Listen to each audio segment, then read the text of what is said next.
কি রে বাপ, বাসা যেতেছ? আর দূর মিয়া, আপনি আমার বাপ হইতে যাবেন কোন দুঃখে? আমার বাপ কি রিক্সাওয়ালা নাকি যে রিক্সা চালাইবো?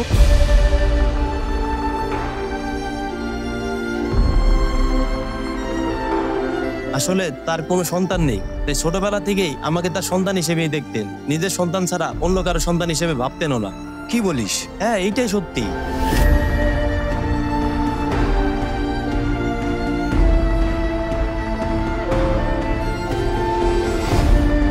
আরে বেচারা, তুই কালকে লোকটার সাথে যে ব্যবহার করছস, এই ব্যবহার সত্যি যে কেউ কষ্ট পাবে।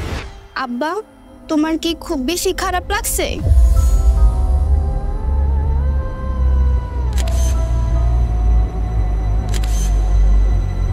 আমার ফ্যামিলিতে আমরা 4 জন, মা বাবা, আমার ছোট একটা বোন আছে আর আমি। আর আমার বাবা একটা বেসরকারি প্রতিষ্ঠানে চাকরি করেন। কিন্তু এত বিরক্ত হচ্ছ কেন?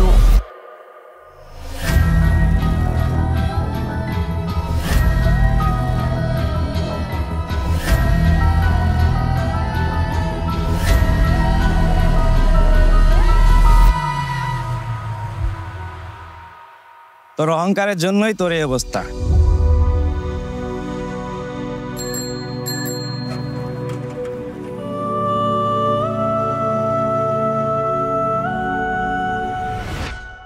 বাবা!